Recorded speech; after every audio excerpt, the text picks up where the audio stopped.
Burnout is one of the most discussed psychological conditions of our era. It appears in research journals, corporate wellness programs, and quiet conversations between people who are running on empty and cannot quite explain why. The standard description involves three elements: emotional exhaustion, growing detachment from work, and a declining sense of personal efficacy. The standard prescriptions involve rest, boundaries, reduced workload, and better management. These prescriptions are not wrong. But Viktor Frankl would argue they are incomplete, because they address the symptoms while missing the deeper cause. Frankl spent his career distinguishing between two fundamentally different kinds of struggle. The first kind is struggle in service of something meaningful. This kind of struggle, even when it is grueling, does not destroy a person.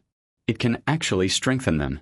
Frankl had seen this with his own eyes in the concentration camps, where prisoners who held onto a sense of purpose, a manuscript to finish, a child to return to, a faith to maintain, endured conditions that broke those who had lost all reason to survive. Suffering with meaning is manageable, even transformative. The second kind of struggle is suffering without meaning, effort that feels pointless, work that connects to nothing the person genuinely values. This kind of struggle does not strengthen. It hollows out. Burnout, in Frankl's framework, is most accurately understood as a meaning crisis wearing the mask of exhaustion. The body is tired, yes. The emotions are depleted, yes. But beneath both of those surfaces is a deeper depletion, the sense that the effort no longer points anywhere worth pointing. This is why sleep and vacation, while necessary, often fail to cure burnout. A person can rest for 2 weeks and return to the same work feeling the same dread, because what they needed was not rest but renewal of meaning, and rest alone cannot provide that. Frankl believed that human beings are capable of extraordinary endurance when their will to meaning is satisfied. He wrote about individuals who worked under conditions of immense physical hardship and psychological pressure and remained psychologically intact, not because the conditions were not hard, but because the work itself felt essential. They were doing something that mattered, and that mattering was its own form of sustenance.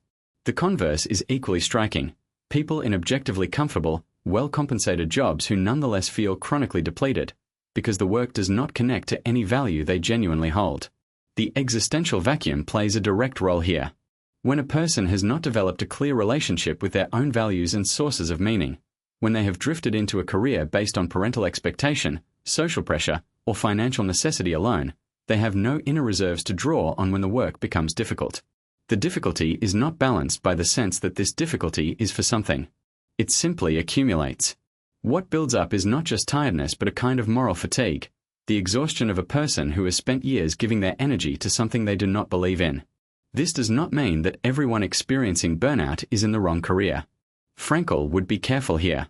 Meaningful work does not mean glamorous work or work free of frustration. A surgeon can find profound meaning in a demanding, imperfect system. A teacher can find it in an underfunded classroom. The question is not whether the work is ideal, but whether it connects, at some genuine level, to what the person values. Whether there is a thread running from the daily effort back to something that actually matters to them as a human being. Recovery from burnout, in a Franklian sense, requires more than rest. It requires honest inquiry. What did I originally hope this work would mean? What does it still mean, if I look carefully? What aspect of what I do still touches something real in me, however buried?